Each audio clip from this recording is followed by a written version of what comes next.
Welcome back. We're going to be looking at trigonometric ratios. Specifically, what you should have learned in the last lesson is that the trigonometric ratios, or sine, cosine, and tangent, can be applied to a right-angled triangle. A right-angled triangle is defined by this little box here, which says that this is a right angle or 90 degrees. Sine, cosine, and tangent give you ratios based on the side lengths. For example, if we're looking at angle A, then sine A is equal to the opposite side, which would be this value of A, divided by the hypotenuse, which would be the value of C. Cosine would be the adjacent over the hypotenuse, B over C, and tangent would be the opposite, which is A over the adjacent side, which would be B. And we use an acronym, SOHCAHTOA, to try and help us remember this. We're looking at Lesson 5, which is primary trig ratios, specifically for application problems. Our learning goal is to solve problems involving the measures of sides and angles in right triangles in real-life applications, for example, surveying, navigation, and determining the height of an inaccessible object around a school using primary trigonometric ratios and the Pythagorean theorem. So, just a brief set of steps for solving problems. We would create a diagram. We would determine which equation to use, sine, cosine, or tangent, using SOHCAHTOA, and potentially we would also be using Pythagorean theorem. Create the equation to solve for the unknown value, and solve, and then create a final statement, which would be therefore. Solving trigonometric ratios for right-angled triangles only for right-angled triangles. If you have two side lengths and are finding the third, use Pythagorean theorem. A squared plus b squared is equal to c squared. If the question involves an angle, then you're going to be using sine, cosine, and tangent, to set up the ratio. If you have the angle, you know that you're going to be using sine, cosine, or tangent. If you don't have the angle and you're finding it, then you'd be using sine inverse, cosine inverse, or tangent inverse to find that angle along with the ratio of the two sides. And the ratio of the two sides would go inside these brackets.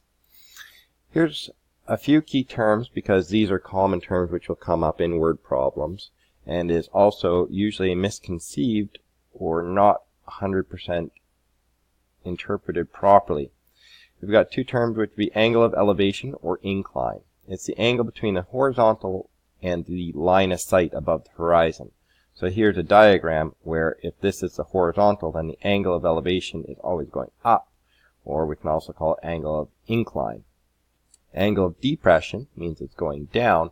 It's the angle between the horizontal and the line of sight of the horizontal. So it would be, if this is our horizontal, angle of depression is going down. Oscar's doghouses, we'll just jump right in, and I'd always encourage you to pause at the start of these and try them yourself, using those few steps that we had a few slides ago, drawing a diagram and trying to solve it. So, without further ado, Oscar's doghouse is shaped like a tent. The slanted sides are both 5 feet long, and the bottom of the house is 6 feet across. What is the height of the doghouse? What is the height of the doghouse at its tallest point? Our first step is to create a diagram. So a tent shape means it's going to look something like this. We fill in the slants are being 5 feet long, and the distance of the base, or the width of the base, is all the way from here to here, which is 6 feet. However, if we did 6 feet, this would not be a right angle triangle. And what we are trying to find is this height here, x. So what we are going to do is we're going to think of this here as just one triangle on the right side. And we've got 3, 5, and x. We are given two side lengths, and we have to find the third, which means we are going to be using Pythagorean theorem. So I'm actually going to do this problem. Well, that's not what I want. Go back to the other slide. In order to do this, with Pythagorean theorem, since I have this value, the hypotenuse value, I actually would start with it. I shouldn't say would start with it. I would start with x squared is equal to the bigger number minus the smaller number. that's when I'm finding one of the legs of the triangle. So I'm finding this leg, or I'd be finding this leg. It would be 5 squared minus 3 squared. This is what I use when I'm trying to solve for something which is not the hypotenuse. X squared is going to be equal to 25 minus 9. It's not going to be a nice number. X squared is equal to, actually it is, 16. X is equal to the square root of 16. We do not have to put plus or minus because a negative number doesn't make sense in the context of this question. X is equal to 4, and we have a therefore statement. Therefore, Oscar's doghouse is 4 feet high at the tallest point. We could put in that, but that's good enough. It shows that we do understand what is going on in this question. We're now looking at example 2. Carla is standing on top of a cliff and sees a boat on the water down below. The angle of depression of the boat is 34 degrees. If the boat is 400 meters away from the base of the cliff, how high is the cliff? So let's start by drawing a cliff. Here is our cliff, and here is Carla. Oh, that's a horrible stick figure.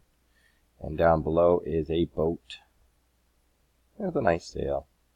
And what we do know is that the boat, the distance from the boat to the base of the cliff is 400 meters. We also know that the angle of depression, that's the distance, that's the angle between the horizontal and looking downwards, is 34 degrees. And the other way, there's two ways of looking at this. We are looking for the height. We could use this triangle and say this is height, and we could use this 34, or we could use this Z pattern, and we could say that this is 34 degrees. Usually students will get the diagram wrong, but they get the answer right because the Z pattern works. And most students will probably like to use this triangle on the bottom. It won't matter which one you use, but we are going to label it based on this angle that we have. This is the opposite side, OPP.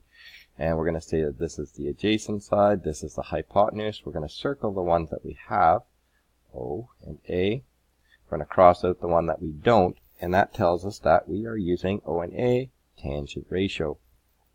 We're going to set up the tangent ratio. We have the angle. It's an angle eater. 34 degrees is equal to opposite, which is H, over 400. To solve this, we have division happening by 400. It will come up and become multiplication. 400 times tan 34 degrees is equal to H. And H, if we were to put that into our calculator, we would find that it is equal to, where I've got to find my answers. According to my PowerPoint, it says that it is 269.8 meters high. Well, let's go back and we can update that. 269.8. Therefore, the cliff is 269.8 meters tall.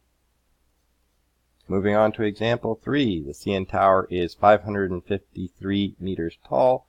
If your head is inclined 20 degrees when looking at the tallest point, how far are you from it? And assuming that the ground is level. Let's create our diagram here. Here's the CN Tower. Ooh, that's beautiful. And this is 553 meters tall. You are 400 meters. How far are you from the base? Oh, that's what we need to find. So this is X. We'll call it X or D. Here's you on the ground, looking up, the tallest point of it, and your head is inclined. So this is our horizontal, and this would be our angle here. Is technically 20 degrees. The question is, how far are you from it? We hope that the CN Tower is not leaning, and that it is completely vertical. So let's take a look at what we have. Relative to this angle here, this is the opposite side, OPP. This is going to be the adjacent side, ADJ, and this is going to be the hypotenuse. So we're going to cross out, or we're going to circle our pairs, O and A. We're going to cross out the one we don't care about. So, CHOA, which one has A and O? That's going to be our tangent ratio. These ones have H, we don't care about those. Tangent, we do have an angle, so that's 20 degrees, goes inside. 20 degrees is equal to the opposite, which is 553, over the adjacent side, which is x. Our x and our tangent 20 are going to switch spots when it's on the bottom. So let's switch. X comes up is equal to 553 divided by tangent of 20 degrees. And this is where I pull up my calculator. And x is equal to 1519.4 meters. Therefore, you are 1519.4 meters from the base. Moving on to our final example, a wheelchair ramp is 400 centimeters long horizontally. Horizontally is important, and rises 80 centimeters. If building codes require that the ramp be inclined no more than 10 degrees, does this ramp meet the standard?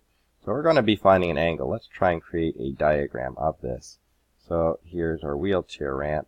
The horizontally, it says it goes 400 centimeters.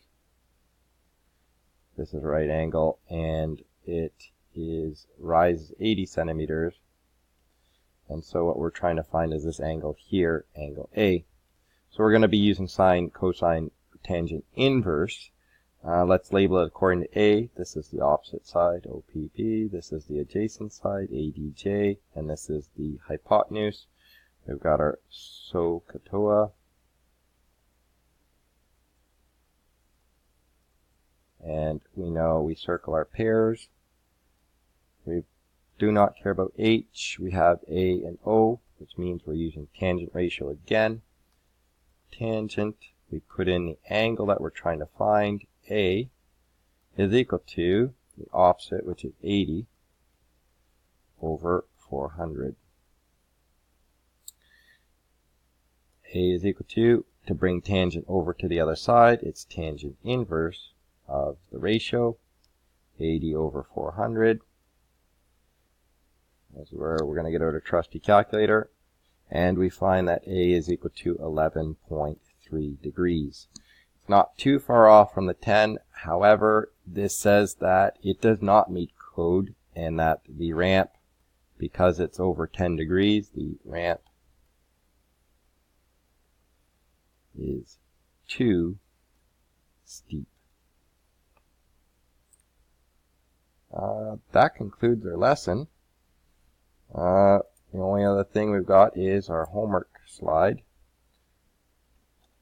So right now you've got questions on page 380, and there's lots of practice for application.